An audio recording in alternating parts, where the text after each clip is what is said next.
Bonjour, bonsoir. Je me présente, je suis Stéphane Espic. Je suis né le 8 mars 71 à Martigny, en Suisse. Je suis français, né de parents français. Je suis un petit peu jaune. Bon, ça, c'était mon t-shirt de la deuxième compagnie de combat de Bourg-Saint-Maurice, 7e bataillon de chasseurs alpins, ma tarte de chasseur alpin. On ne se refait pas.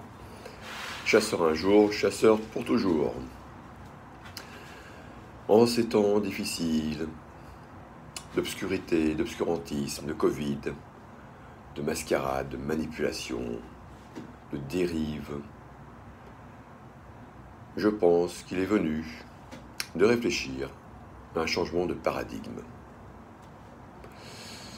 Et donc, je vais me présenter rapidement. Si vous voulez faire un Wikipédia sur moi, par exemple, il faudrait bien que je m'y mette un jour.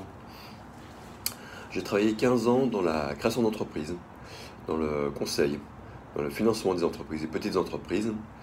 Et je me suis rendu compte que bien souvent, c'était vraiment toujours le pot de terre contre le pot de fer. Et donc mes petits pots de terre que j'essayais de développer se cassaient toujours sur des pots de fer bien plus difficiles, avec lesquels c'est beaucoup plus difficile de travailler. Donc boutique de gestion, 3 CI, je commence à 3 CI. J'ai travaillé à Lyon, au Minguette, à Vénissieux. J'ai travaillé à Montmousseau, à Saint-Étienne. J'ai travaillé ensuite à Saint-Denis, nord de Paris. À Paris, bien sûr, j'ai aussi travaillé là-bas, boutique de gestion. Et puis après, j'ai travaillé donc en tant que directeur d'une association du réseau France Initiative, donc à financer des petites entreprises, des prêts à taux 0% d'intérêt, et donc compris entre 5 000 et 25 000 euros, en complément de prêt bancaire. Le prêt bancaire, la corde au cou. Et oui, pendant 15 ans, au bout d'un certain temps, je commençais un petit peu à désespérer. Le président que j'ai choisi pour l'association, enfin que j'ai présenté à mon conseil d'administration, qui était très connu du territoire, c'est très intéressant en fait comme système de réseau France Initiative. Donc ça implique des dirigeants d'entreprise, c'est financé par les collectivités, et on aide les porteurs de projets donc à aboutir et à financer leurs projets. Très intéressant, mais comme toute structure malheureusement locale, il y a des intérêts divergents, ils n'ont pas des intérêts, je dirais, généraux. Donc vous avez des intérêts divergents, particuliers, où les gens trouvent leur propre intérêt et oublient l'intérêt général. Donc un petit peu déçu de mes pots de terre, qui avaient bien du mal à décoller face à tous ces pots de fer, m'en suis ouvert à mon président et il m'a profité pour me virer. Il m'a dit, ouf, si vous commencez à désespérer, si vous n'êtes plus la niaque, il va falloir que l'on se sépare de vous. Il s'est séparé de moi, croyant être un PDG. J'étais quand même directeur délégué, il était président, et donc ça lui a coûté un petit peu cher. 2 ans de salaire, paf, les prud'hommes, ah ouais, bien, mais alors là, il a bien eu une bonne cartouche dans les fesses. Bon, il avait du fric, personnellement, agent immobilier, construise des HLM.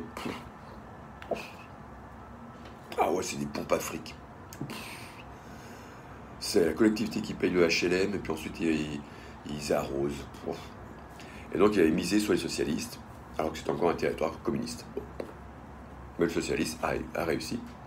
Et il a envoyé un petit peu d'argent par là-bas chez le socialiste, pour qu'il se fasse élire. Et puis ils en ont profité pour renflouer les caisses de la boîte qui me payait mes 2 ans de salaire suite à licenciement sans motif sérieux. Bon, je continue mon petit train de vie, je pars en Tunisie. Me dis, au lieu de voir un pays qui s'effondre, mon pays qui s'effondre, je préfère voir, en 2011, un pays en devenir. Je pars là-bas, je travaille pendant 3-4 ans, et puis il y a quelques attentats, 2015, qui commencent à nous piquer les fesses. Alors j'essayais de travailler avec les collectivités avec les ministères en Tunisie pour promouvoir le sud tunisien. C'est magnifique, une région magnifique. J'espère qu'on pourra revisiter très prochainement. Parce que là, on est tous covidés, tous confinés, tous confinés. Et donc, des Ksours, c'est des greniers fortifiés qui ont été construits par des tribus nomades afin de stocker les grains. Ils arrivaient à faire de la culture en terrasse au fond des vallées encaissées. Ils faisaient ce qu'on appelle des barrages. Ça retenait l'eau quand il pleuvait. Et c'est ce qu'on appelle des gessours, gessers, singulier, gessours au pluriel. Et donc, au fur et à mesure, des limons s'accumulaient chaque année. Et ils sont arrivés sur des belles terrasses où ils cultivent de l'orge, etc. Ça a duré 1000 ans, comme ça. Ils ont réussi à rendre des terres impropres à la culture, les rendre cultivables. Extraordinaire. Tribus nomades qui tournent avec leurs moutons pour ne pas épuiser les plantes. Et puis, ils ont un ksar, un singulier un ksar, au pluriel des Ksours. Et donc, ils stockaient le grain là-dedans, puis la tribu tournait autour sur un rayon de, je ne sais plus, 30-40 km, avec leurs moutons et leurs chèvres. J'ai vécu 4 ans en Tunisie, j'ai vécu dans une grotte. Ce qu'on appelle une grotte, enfin, c'est pas une grotte, mais c'était donc une maison troglodyte creusée sous la terre, 10 mètres à l'intérieur de la terre, 3 mètres de large, un espèce de petit tunnel. Au bout, il y a la chambre, c'est extraordinaire. Quand il fait 40 degrés dehors, il fait 22 à l'intérieur. Et quand il fait 8 degrés dehors en janvier, il fait 20 degrés. C'est au mois de mars où il fait 18 degrés. C'est là où c'est le plus frais dans la chambre. C'est extraordinaire, c'est super bon. Pas de chauffage, hein. Je vous dis ça, c'est tout naturel, tout au naturel. 4 ans troglodytes à réfléchir, à essayer de développer donc quelque chose pour reconnaître ces Ksours, ces greniers fortifiés et ces cités oubliées, ces cités troglodytes, les faire reconnaître dans le patrimoine mondial de l'UNESCO. C'est rentré récemment dans la liste en devenir pour devenir reconnaissance prochainement. Bon, c'est très bien, c'est pas grâce à moi malheureusement. Mais je vais peut-être semer quelques petites graines. Voilà. Parlons de graines. Oui, ce qui est normal, parce que je parlais des Ksours, on y mettait les graines.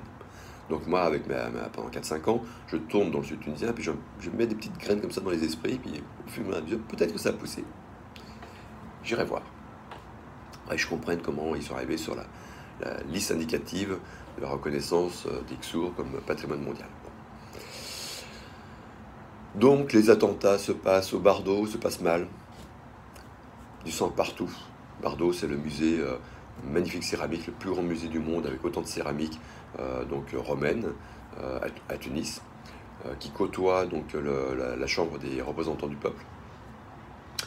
Et les terroristes avaient essayé de viser la chambre des représentants, ils n'ont pas réussi à y aller. Oh, ils sont dit, on va faire le Bardo. Et ils ont fait le Bardo, ça tirait dans tous les sens. Il y a autant de morts de terroristes que de policiers ayant tiré dans le tas. Un carnage absolu. Bon. On peut se dire, on fait attention, etc. Il y a quand même la police en Tunisie, la garde nationale. J'aime beaucoup la garde nationale en Tunisie.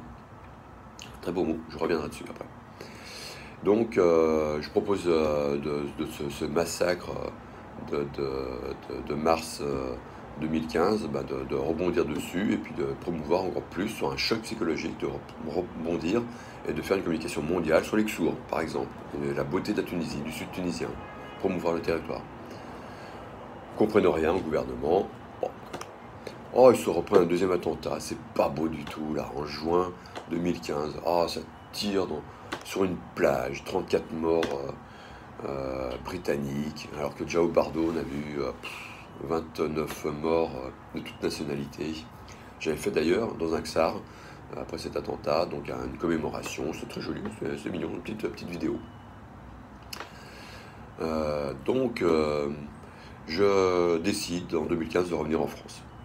Bon, 2015, là aussi c'est piqué les fesses. Janvier 2015, Charlie Hebdo. J'étais Charlie 2 jours. Au 3e jour, c'est plus possible. Quand j'ai vu que Flamby n'arrivait pas à empêcher Benjamin Netanyahou à venir faire les barbeaux avec une centaine de chefs d'État près de République, 1 million de personnes dans la rue, et l'autre Gogno qui n'a pas été capable de protéger les Français, avec des choses très bizarres. Ensuite, au Bataclan, ça va être pire. ils vont mettre 2 ou 3 heures pour intervenir au Bataclan. Alors qu'on est sentinelle, compagnie, des FAMAS dans la rue, on a plein de militaires soi-disant pour nous protéger. Mais ils mettent 2 heures pour intervenir en plein Paris.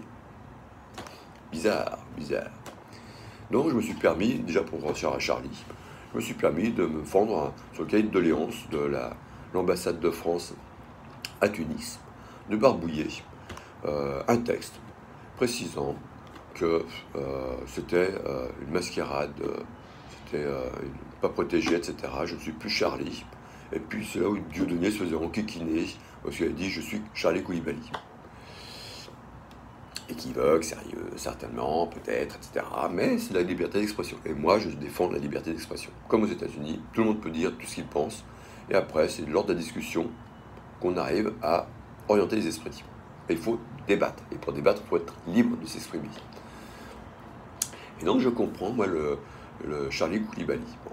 Bon, je comprends pas, bien sûr, le geste de Koulibaly hein, sur l'hypercachère. Mais non, oui, c'est l'hypercachère, ouais. Mais je comprends en fait l'égarement d'une certaine jeunesse issue de l'immigration et nous devons assumer ce passé colonial qui n'est pas toujours bien géré. C'est mal fini, mal géré avec l'Algérie. Et donc on a ensuite un état policier qui s'installe de plus en plus. Et je comprends que des personnes de couleur, arabes et noires, puissent se sentir en insécurité en France. Et c'est un peu le serpent qui se mord la queue. Mais il y a un problème d'intégration. Et donc il faut arriver à gérer ce problème d'intégration et arrêter de faire des contrôles aux faciès en permanence. En Grande-Bretagne, il ne faut pas de contrôle d'identité, il n'y a pas de carte d'identité, donc les gens sont libres et ça se passe un petit peu mieux. Ils ont également un passé colonial. Bon, voilà. Donc, démocratie qui fonctionne à peu près en Grande-Bretagne. Brexit, voilà, tout ça. Bon. En France, la démocratie est morte en 2008 avec le traité de Lisbonne. Les Français ont dit non en 2005 au traité de fonctionnement de l'Union européenne. On l'a dans les fesses avec Sarkozy, 3 ans après, avec Lisbonne. Donc là, France, zéro, plus de démocratie. Article 3, la Constitution qui stipule que la souveraineté nationale s'exerce par ses représentants et par voie de référendum. Le référendum, il nous passe sous le nez. Plus rien à voir, laissez faire les pros. On va bien vous entuber. Voilà. Donc, Grande-Bretagne, c'est pas trop mal. États-Unis, liberté d'expression. Enfumage, mais c'est vrai, il y a bien une bonne mascarade politique, fausse alternative à droite-gauche ou démocrate républicain, c'est complètement du pipeau, tout ça. C'est une belle mascarade, mais quand même, de la démocratie en Amérique, comme le disait Tocqueville, c'est pas trop mal, ils ont des juges élus, c'est ce qui nous manque en France, justement des procureurs élus. Il faut revoir notre justice, c'est de l'injustice parfaite. Aux États-Unis aussi, ils se débrouillent mal là, on voit bien que les Noirs ils s'en prennent plein la figure, donc voilà, il y a plein de choses, plein d'injustices, je suis d'accord, mais tout de même, je pense que vous avez la Grande-Bretagne, les États-Unis et la France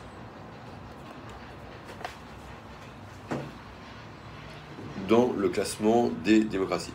Et tout en haut, peut-être, vous avez quand même la Suisse. Je suis né en Suisse. Mais c'est pareil. De l'enfumage, vous avez des tabous en Suisse. Le financier, il ne faut pas parler de la finance, c'est un tabou en Suisse. Voilà. Chaque pays, donc voilà, il y a un petit niveau de démocratie, plus ou moins, et puis après, il y a des tabous, il y a des mascarades, etc. Nul n'est parfait. Mais en France, on a beaucoup de mal, parce qu'on cumule un petit peu toutes les tares. Attentat, patata, patati, et je parle donc sur le cahier de doléances ouvert à l'ambassade de France à Tunis. Et je marque Dieudonné et notre Jean Jaurès. Oh ouais. Bon. Petit spectacle de Diodo, c'était pas mal, bon humoriste. Non, c'est pas mal. Après, ils s'en est pris plein la figure. Il avait un super bon impresario, Manuel Valls. Manuel Valls, avant de partir du Premier ministère, il nous a fait, non pas un mystère, mais l'inspection générale de la justice. Vous C'est-à-dire que vous avez l'exécutif qui note les juges du judiciaire. Et donc, si vous voulez progresser, notamment pour les parqueteuses, les procureuses aux dents longues qui rayent le parquet, donc les procureuses de parquet, qui ne pensent qu'à leur promotion, se disent, eh bien, je vais en mettre plein la tête des petits gilets jaunes qui arriveront un petit peu plus tard à tout ça, et je serai bien noté par ma hiérarchie, bonne sous-boule, et ça progresse. Pour elle, son intérêt personnel, sa promotion, son salaire. Voilà, tout le monde est tenu par un salaire. Catastrophe. Bon. Donc Manuel Valls, premier impresario de Dieudonné, crée l'inspection générale de la justice. Il a aussi créé le RIO, ça c'était pas mal. Le RIO, c'est les 3, 4, 5, 6, 7, les 7 chiffres de toute force de l'ordre qui doivent normalement porter sur pectoraux pour être identifiés. Moi je suis pour le RIO. Donc vous voyez, il y a du bon et du mauvais dans Valls. Ça valse. Bon.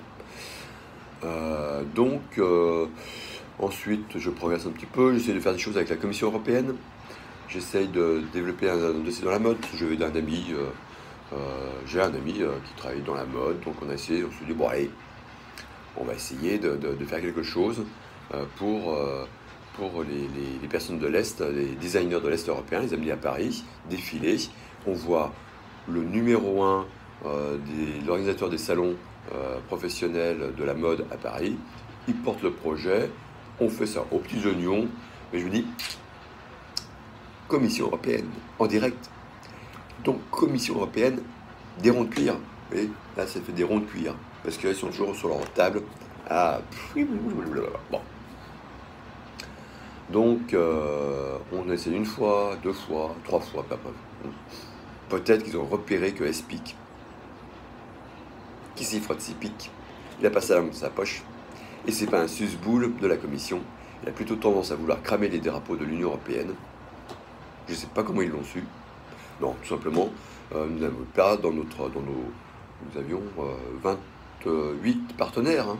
Non, mais on avait fait un beau dossier. C'est la première fois qu'ils avaient un dossier dans la mode, pays européens, ex-est européens, pour les aider à se développer. Moi, je suis pour la coopération avec tout le monde. Hein. Je vous dis, il fallait chercher du fric là où il est, donc la Commission européenne.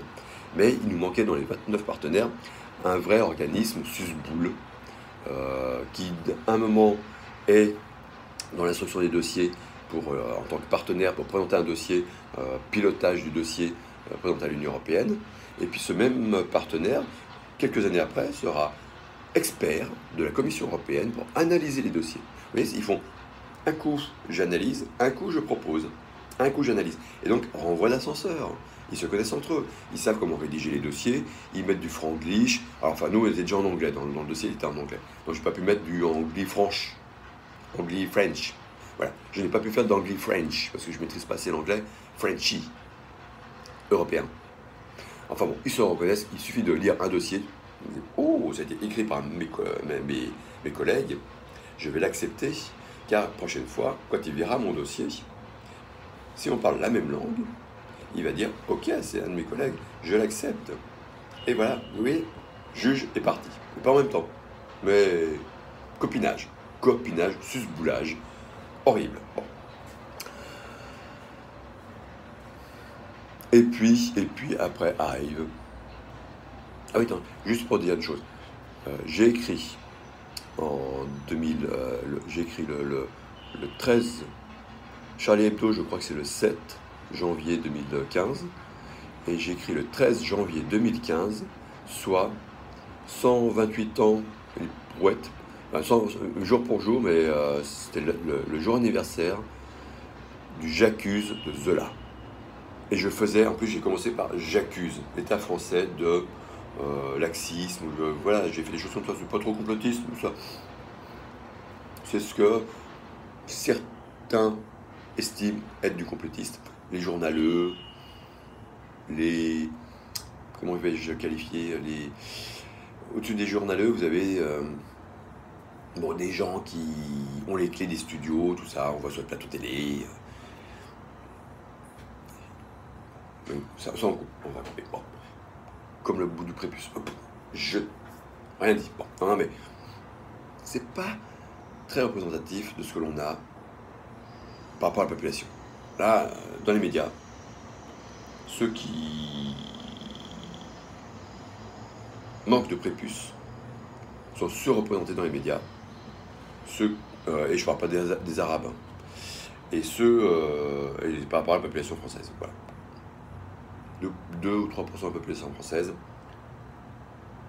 30-40% comme des médias. Bon, ouais. Non, mais je ne suis pas antisémite. Du tout. Simplement, j'aime qu'on respecte. Donc, je dis dans les médias, il faudra un peu plus de blacks et d'arabes, et pas juste de blacks et d'arabes de service. Voilà. Bon, je ferme la parenthèse. Donc, 2016, moi je sais le dossier européen, 2017, et puis arrive 2018, novembre 2018. Jaune. Bon, c'est pas du jaune comme ça, mais c'est jaune. Sur les ronds-points, la France se soulève. Si. Bon, je ne vais pas vous la faire, vous la connaissez, etc. Bon, j'ai pas le temps, moi, de 2018, j'aidais un ami, moi j'ai beaucoup d'amis. Je suis un peu sucré. Donc, j'aidais mon ami dans son salon de coiffure. Bah voilà, j'ai tout dit, hein, vous avez compris. Bon. Donc, je n'allais sur les manifs que après 19h. Quand il n'y avait pas trop de monde dans son salon, bah, j'allais voir ce qui s'était passé. Ça avait bien chauffé. Ah, ça a bien chauffé. J'ai filmé donc l'Arc de Triomphe tagué. Magnifique. Je suis désolé, je ne sais pas qui a fait ça. Il faudra que je le rencontre. Les gilets jaunes triompheront sur l'Arc de Triomphe. Quand il y a des tags bien placés, bien écrits, magnifique. On vient te chercher. C'était ensuite sur les... Ça, ils avaient fait ça en blanc, des grandes affiches blanches sur au moins 20 mètres. On vient te chercher. Magnifique. Ça sentait le gaz. Alors, bien sûr, personne révoltée. Et il y a toujours des petits branleurs, fils de bourges, qui aiment bien tout péter. Et puis, il y avait, bien sûr, la banlieue qui est descendue, les petits caïds de banlieue, qui ont profité à chaque déstabilisation de l'État, donc, pour aller faire du pillage. Donc, les médias agglutinent tout ça ensemble. Gilets jaunes sont des casseurs, sont des pilleurs, sont des violeurs, sont homophobes. Alors que non. Voilà. Bon. Janvier 2019, mon ami a vendu son salon de coiffure. Libre. Je retrouve ma liberté du samedi. Je déclare des manifs avec Sophie Tissier. Je vais chercher, je vais sur les manifs, j'essaie de voir comment ça s'organise. J'essaie de trouver les différents organisateurs, ceux qui sont devant, normalement, plus ou moins, j'essaie de repérer. Et je ne trouve pas. Et sur ordinateur, etc., je cherche sur les déclarations, les événements, et puis je dis, je suis disponible, je suis intéressé pour signer. Sophie Tissier m'appelle, mercredi. Il dit, ouais, j'ai un machin dans le Val d'Oise, est-ce que tu veux venir avec moi? Très bien. Je rencontre de loin Éric Drouet, qui ne veut pas parler. Je vois Jérôme Rodriguez, que je découvre avec ses 2 yeux qui me regardent. C'était donc autour du 25 janvier.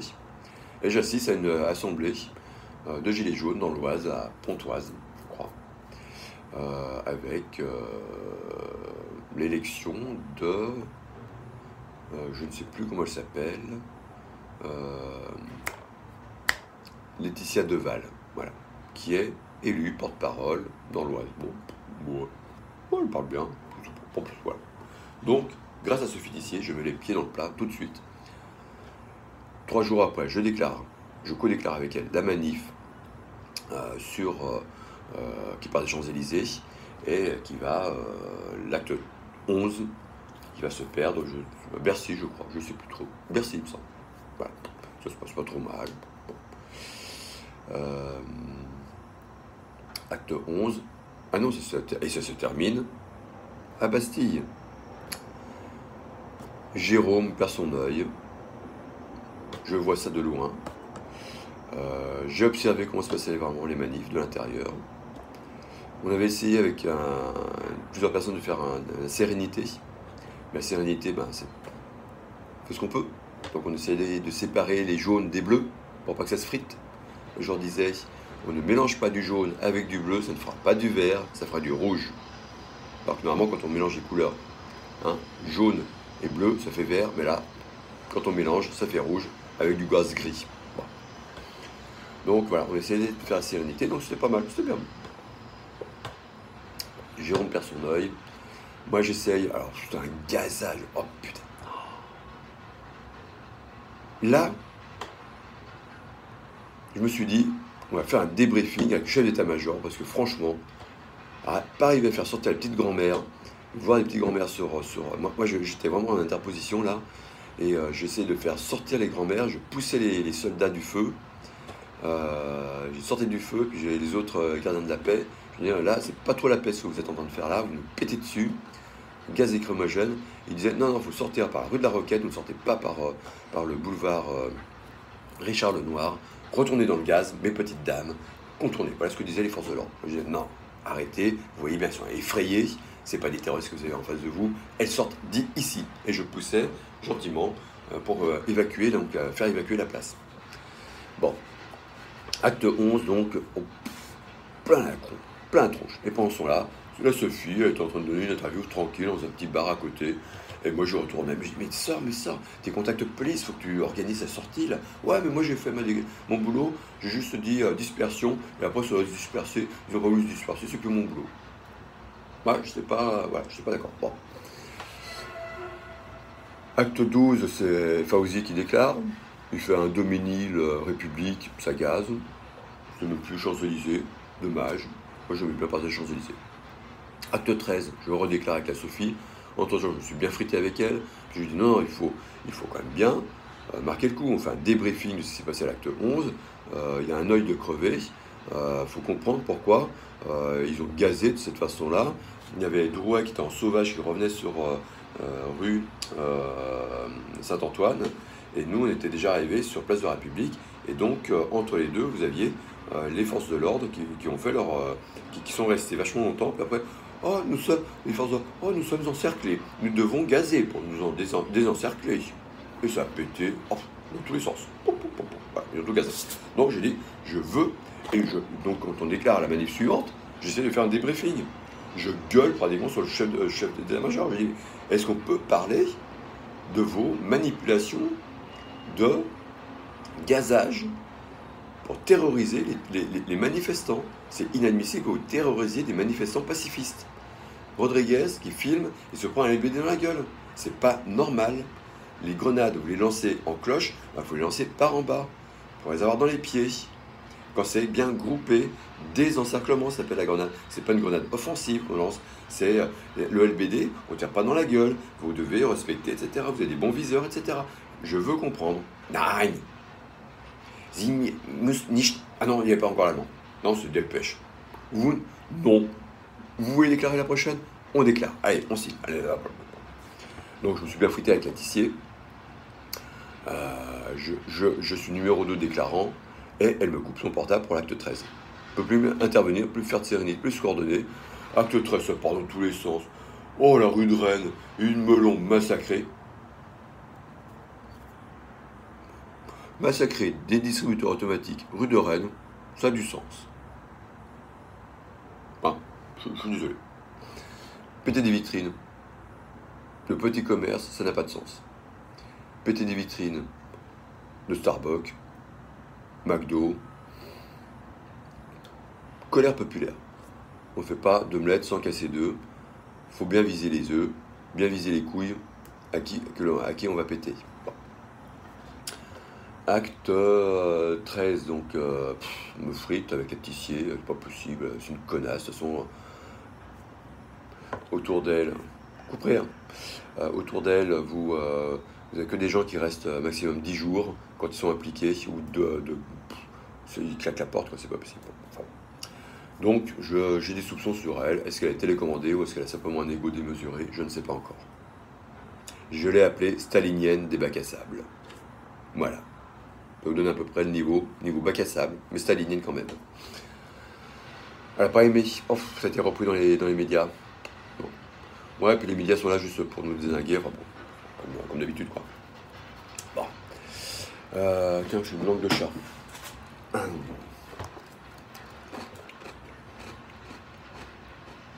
Tacle 14, plus personne ne veut déclarer.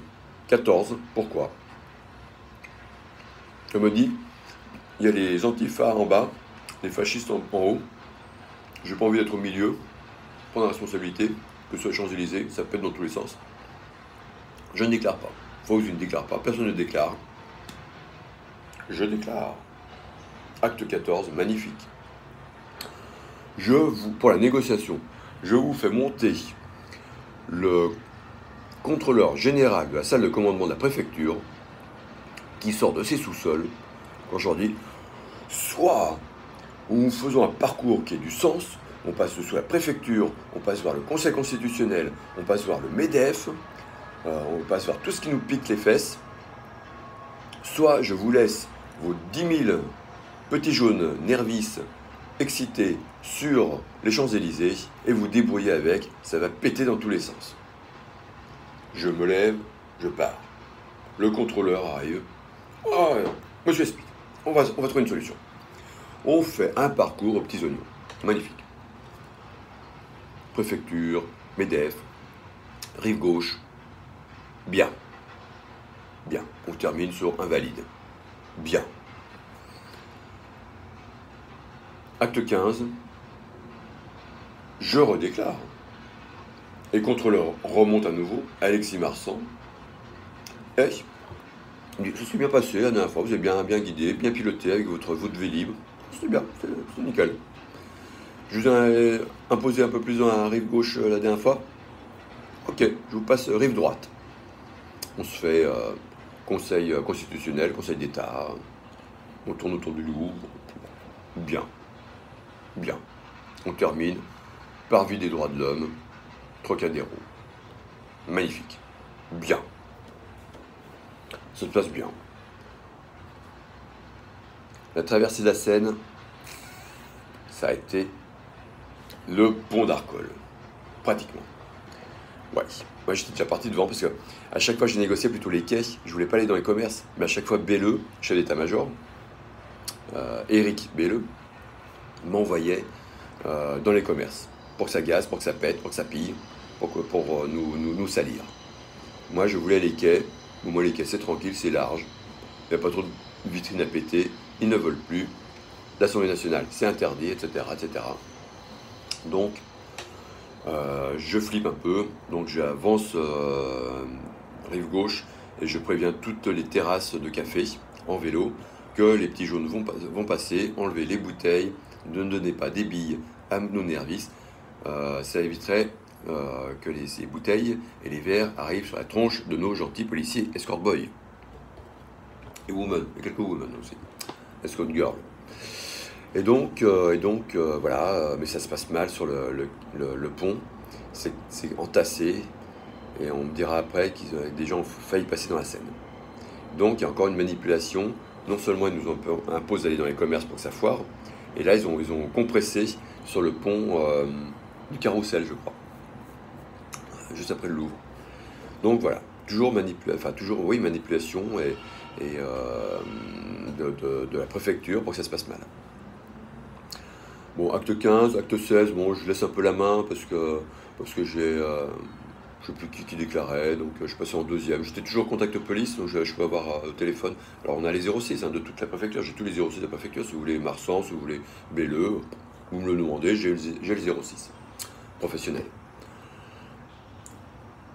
Belleux, j'ai envoyé souvent des petits textos, notamment du JFK, à vouloir étouffer des manifestations pacifistes, on crée des révolutions violentes. John Fitzgerald Kennedy. Il m'a dit « Stop, message ». Ok. Je fais mon boulot.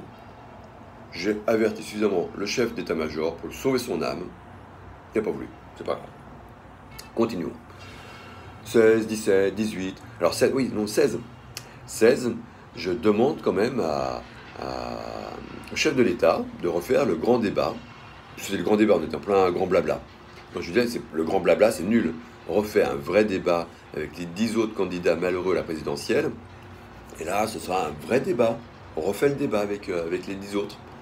Et j'avais un petit peu poussé Asselineau. Je lui ai dit, allez, pendant 1h30, je vais me proposer un système, tout ça. Donc voilà, on convoque pour l'acte 16. Non, l'acte 18. Voilà, on est un peu plus loin. Acte 18, le 16 mars. 16 mars 2019. Bon, bien sûr, l'écho j'ai fait officiel, hein, convocation à débat, refaire le débat entre les 11 candidats, enfin les 10 candidats malheureux de la présidentielle et le chef de l'État, qui devait nous rejoindre sur le théâtre du Rond-Point, etc. On faisait un débat, et on allait au fond des choses. Mascarade et tout ça. Ah non, il n'a pas voulu. Personne n'a répondu. Donc, 16 mars, ça gaze. Oh, ça gaze sur les champs. Là, on avait encore préfet Delpech. Michel Delpech. Jamais vu, hein, c'est pas grave. Et ça gastro, ça chie, mou, ça gastro. Donc Michel va sauter, pas sur mes genoux, mais de son siège, et on va récupérer le préfet nazi, l'allemand. C'est pas moi qui ai dit nazi, hein. C'est Juppé qui avait récupéré en Gironde l'allemand, il avait appelé Perben, je crois, ancien garde des Sceaux, pour dire « Mais pourquoi vous m'envoyez un nazi chez moi comme préfet ?» Et bien voilà, ce préfet nazi de la Gironde arrive à Paris.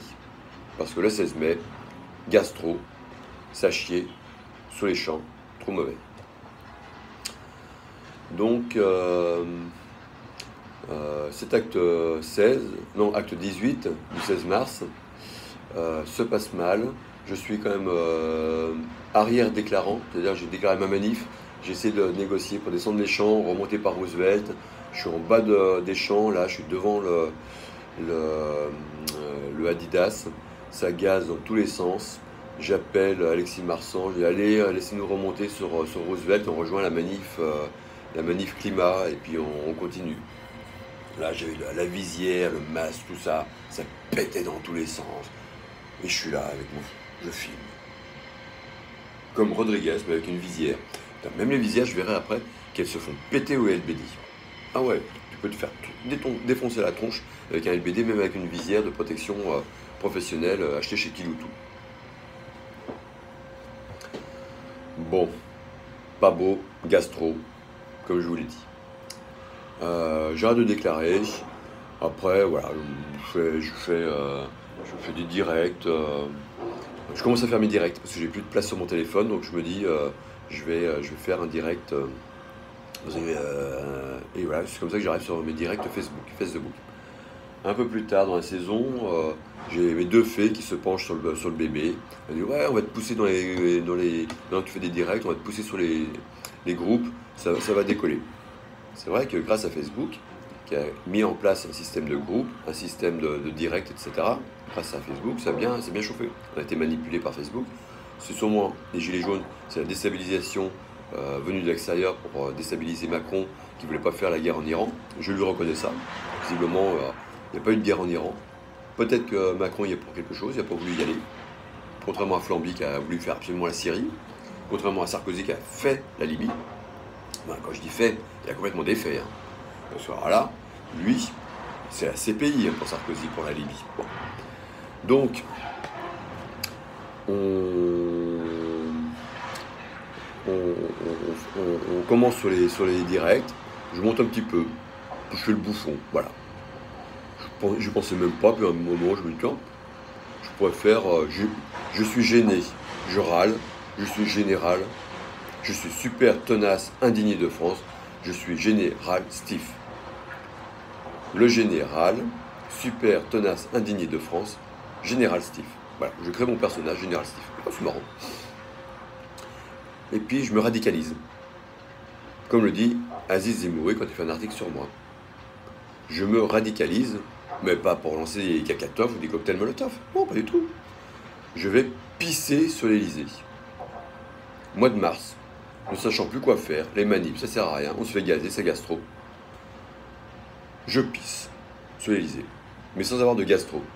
Et je me suis dit, un jour, de gastro, de gastro, il faudrait que j'aille chier sur les pelouses de l'Elysée. Bon, première garde à vue, j'ai pissé sur l'Elysée, c'est assez rapide, 8 heures, pas de pisse, hein, 8 heures de garde à vue.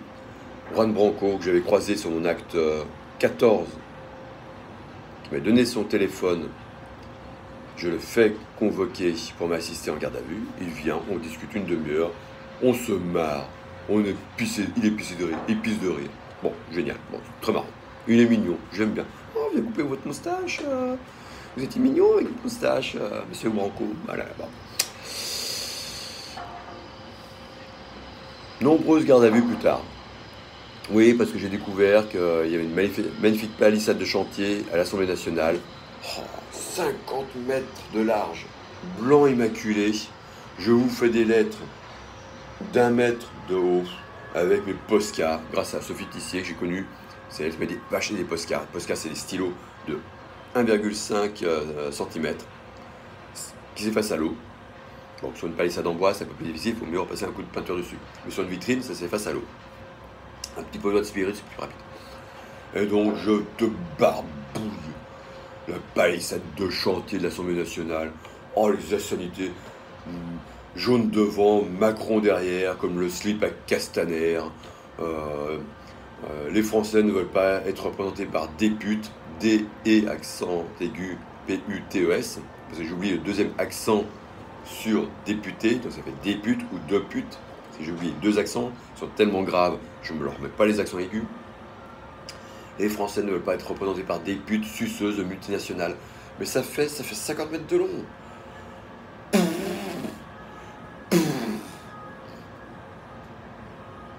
Nickel. Garde à vue. Je recommence. Lundi de Pâques. Personne derrière les caméras. Open bar. Je barbouille, je reviens pendant 2 heures à barbouiller dessus, je fais un soleil, je veux du soleil, je demande au gars, qu'est-ce que vous voulez que j'écrive? Je veux du soleil, ouais, je veux du soleil.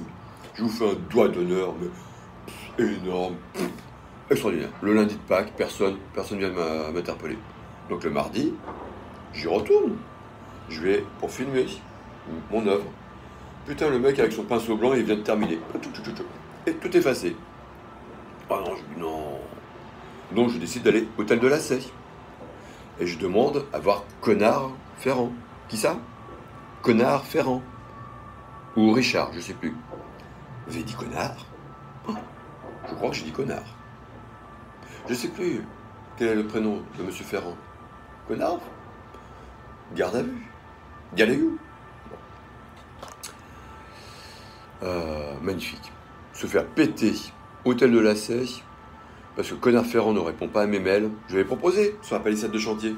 Vu que Sébastien, à l'acte 13 que j'ai déclaré avec Sophie, s'est fait péter la main, donc on n'avait plus le droit de passer devant l'Assemblée nationale. Donc je disais, pour protéger votre fresque, protéger votre palissade de chantier, je vous propose de faire une fresque, notamment le thème, la liberté guidant le peuple en gilet jaune.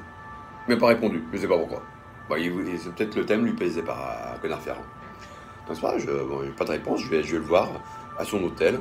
Alors c'est les ordres de la République, hein, hôtel de la Cesse, comme l'Élysée. Bon. Ah, maintenant. Donc,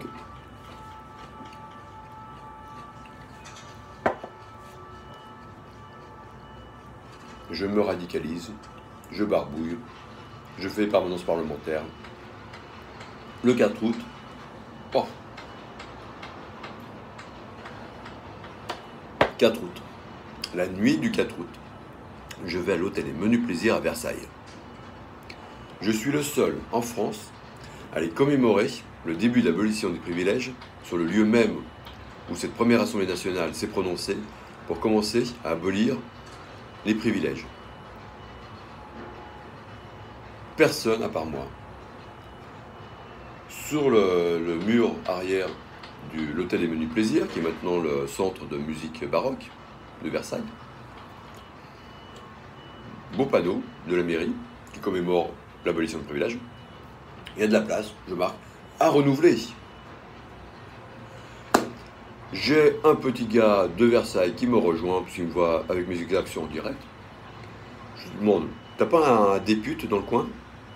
Hein, t'as pas des buts? On regarde, permanence parlementaire, Didier Bécher. Oh, une vitrine magnifique. Et là, je commets une petite erreur. Je lui fais un collier tenu en laisse par la reine. Vous voyez, il y a sa tronche de cake sur sa tête de bite, sur sa vitrine. Et la laisse. Comme ça. Et derrière lui, il y a l'hémicycle. Et voilà.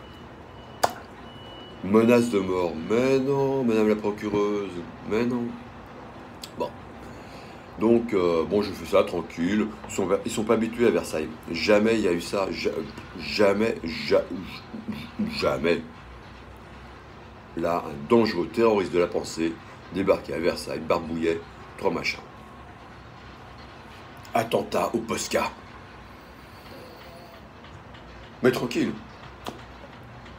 Comme c'est la nuit du 4 août, je repasse à mon assemblée nationale préférée, ma palissade de chantier, elle est encore là, et je barbouille à la bombe. Là, c'est pas, je vous dis, je me suis radicalisé. J'ai abandonné le Posca, j'ai fait à la bombe noire sur la palissade de chantier. Je sais plus, j'ai dû marquer néolibéralisme est un fascisme. Non. Le homard vous tuera.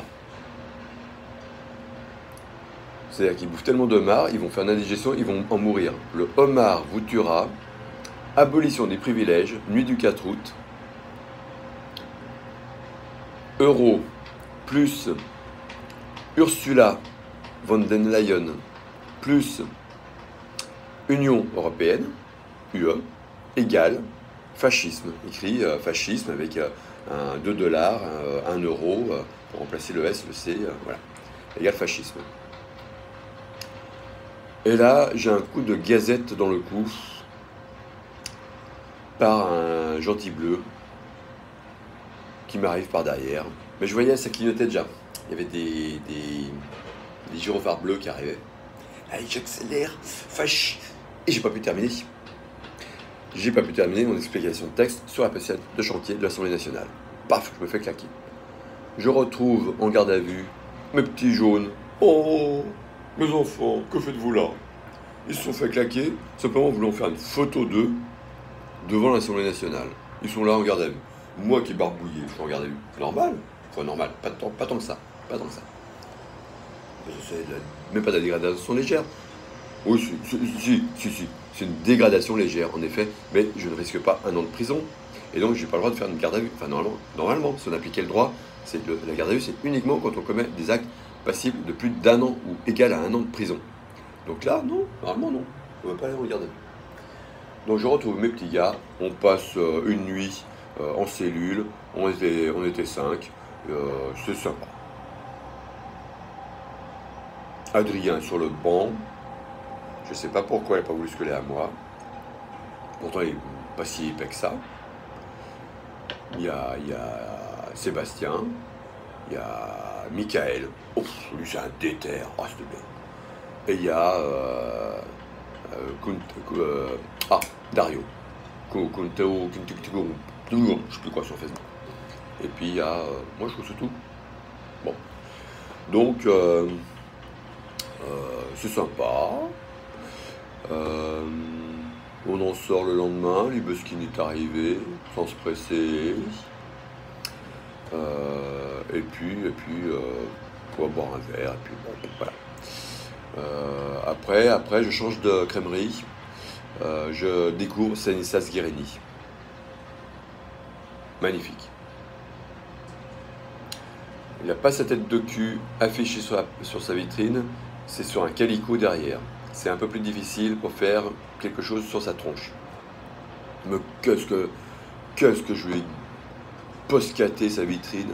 Il a 2 magnifiques vitres de 3 mètres sur 2. Non, plus que ça. 3 mètres et demi, oh, même 4 mètres sur 2. Ouais, il doit être 3 mètres et demi sur 3, ouais, 2 fois 3 mètres et demi, plus une autre vitrine à côté. Oh, je barbouille le 14 septembre avant de partir en manif. Oh, je lui mets tout, je vous rappelle tout, hein.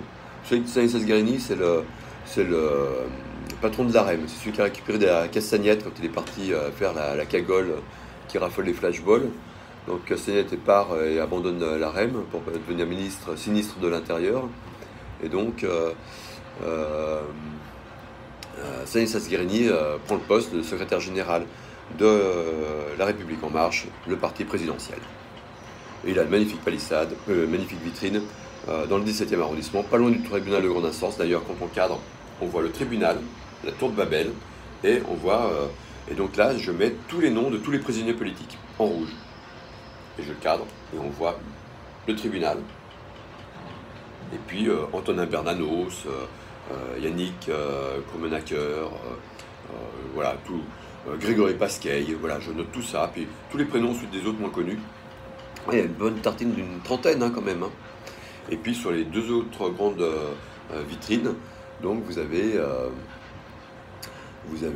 donc rappel sur l'article 3 de la Constitution, le référendum, hein, il est quand même dans l'article 3, donc il faudra peut-être y penser de temps en temps.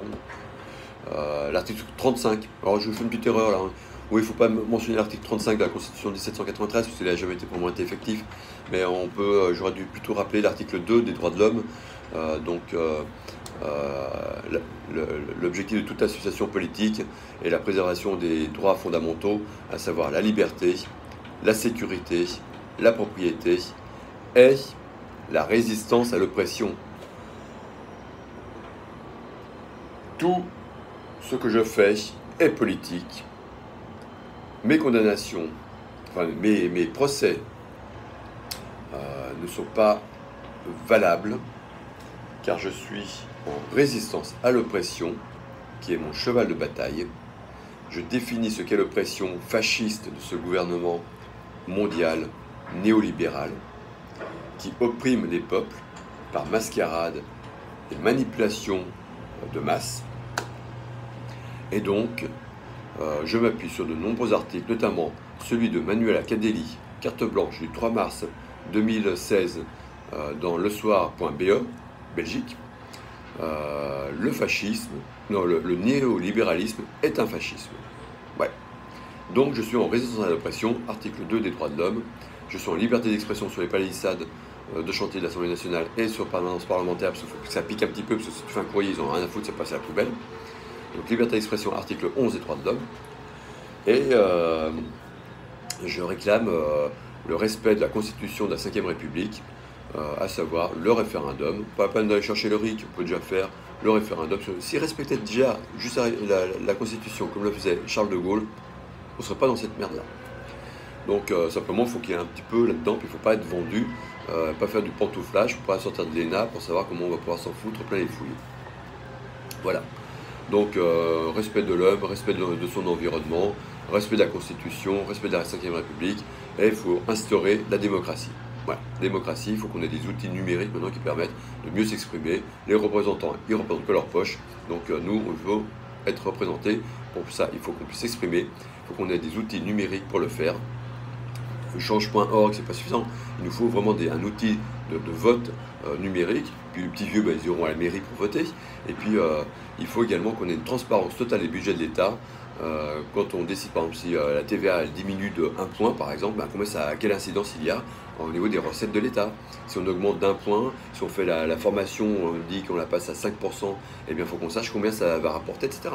Ça on peut le faire, je l'avais fait. J'avais un petit outil Excel, j'ai pris tous les chiffres d'affaires du PIB, comment était défini le PIB, les chiffres d'affaires dans chaque domaine, et puis en fonction du domaine on a la TVA, et donc on manipule les choses là-dessus, donc voilà, on peut faire des choses comme ça.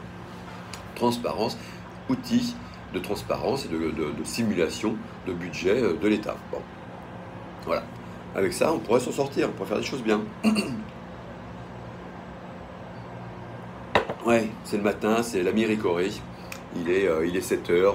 Pour ça, j'ai plein de petits jaunes en bas. Ah non, ils ont changé de couleur pour certains. Ils sont orange maintenant. Ça travaille. Ça travaille. J'ai pas mes jumelles. Mais les hommes du bâtiment c'est musclé.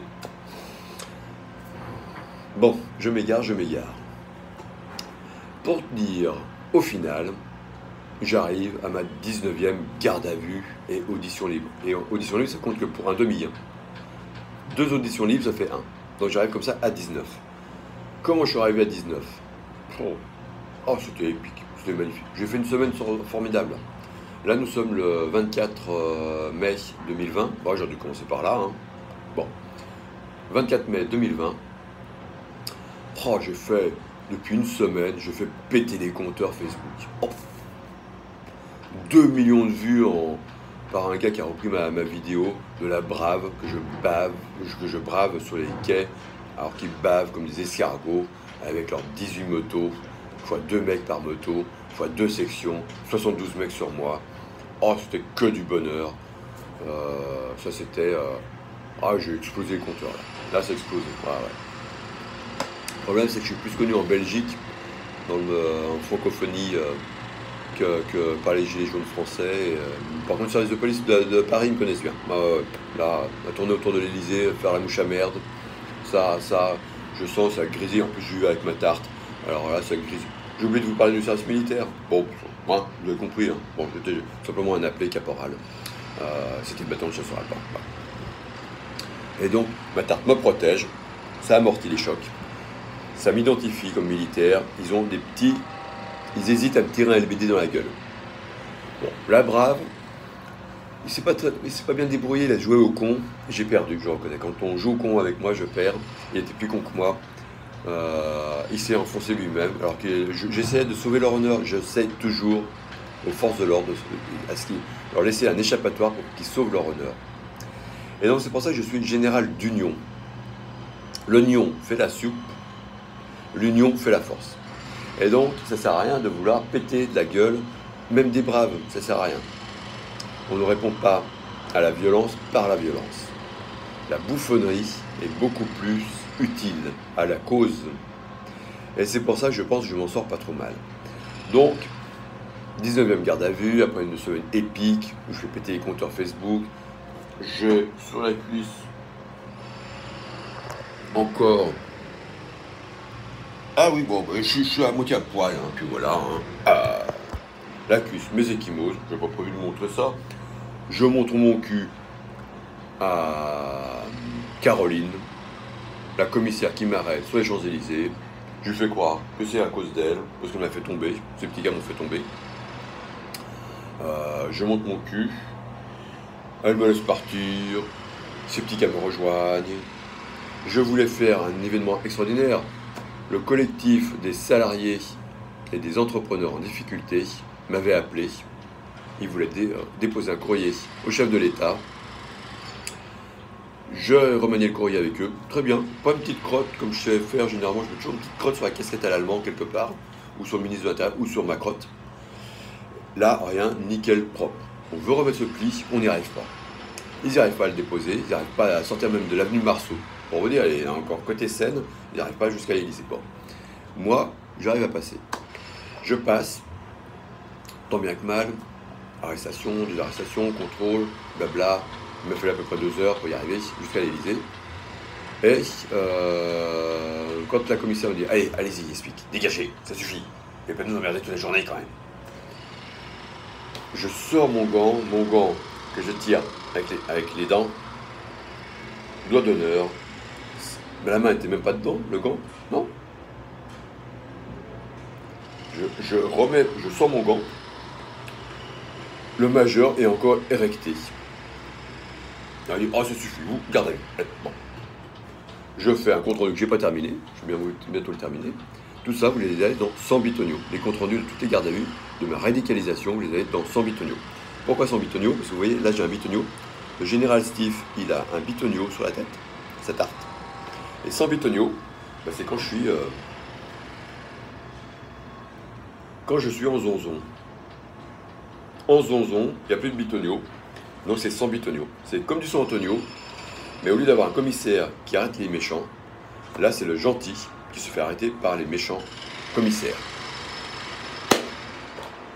Bon, ça fait 1 heure que ça tourne. Je suis long, mais des fois, plus c'est long, plus c'est bon. Donc je fais cette vidéo pour pouvoir la mettre sur ma chaîne YouTube, que j'initie, enfin qui a été initiée il y a 7 ans quand j'ai travaillé en Tunisie. Vous verrez, il y a des petites vidéos que j'ai fait, bon, avec les moyens du bord, hein, comme je pouvais. Donc petite vidéo que vous allez voir, 3 autres petites vidéos, toutes sympathiques, qui présentaient Chinini, Tataouine. Je voulais en faire d'autres, puis je n'ai pas eu le courage de faire les montages, ça me saoule en fait. Et donc voilà, aidez-moi. Je sors de ma garde à vue. J'arrive pas à faire comprendre aux procureurs que je ne suis pas censé passer devant eux parce que je suis en délit politique. Or, l'article 397.6 du Code de procédure pénale précise que les personnes ayant commis des délits politiques ne sont pas présentées à des procureurs de la République. J'arrive pas à leur faire comprendre. Au bout de 19 gardes à vue, ça suffit. Respectez le Code de procédure pénale, s'il vous plaît, mesdames et messieurs. Si vous n'avez pas compris que je fais de la politique depuis tant de temps, un gilet jaune fait de la politique, dans le sens noble du terme, de la politeia. Selon les Grecs antiques, c'était l'organisation de la cité et son harmonie avec les autres. Un gilet jaune fait de la politeia. Je voulais faire de la politeia. Je suis régulièrement inquiété par des arrestations à outrance. Je suis présenté à des procureurs qui ne devraient pas me recevoir. La loi spéciale sur les délits politiques n'existe pas. Donc, je ne dois pas être déféré. Donc, je vais devoir faire de la politiquer. Politiquer, c'est l'accession au pouvoir et l'art de s'y maintenir. Je vais devoir faire de la politiquer pour pouvoir faire de la politeia que je voulais faire. Donc, je me présente à l'élection présidentielle. Je ne peux pas faire autrement, je suis obligé. Là, peut-être qu'on a les têtes des procureurs vont se dire « Oh, c'est un candidat à l'élection présidentielle, donc il doit faire de la politique. » Même si c'est un bouffon de la République. Coluche. Non, petite crotte. Hein. Coluche était un dinosaure. Je serais la petite crotte de mouche qui laisse des petites crottes, notamment sur la casquette à l'allemand, préfet de police de Paris. Je vais avoir une petite crotte dans l'œil, ou sur la casquette. Il m'envoie rue du Bastion, à la police judiciaire nationale. Je lui renvoie un seau de merde. Ah ouais, c'est comme ça. Qui s'y frotte s'y pique. Qui s'y frotte s'explique. Expliquer. Vous l'aurez bientôt dans le dictionnaire. Que veut dire expliquer? C'est-à-dire faire comprendre aux gens qui n'ont pas compris la première fois en y mettant les gants que s'ils continuent à ne pas vouloir comprendre, je leur envoie un seau de merde dans la gueule. Ça pue, c'est désagréable, mais je le revendique. Moi et mon droit et mon doigt.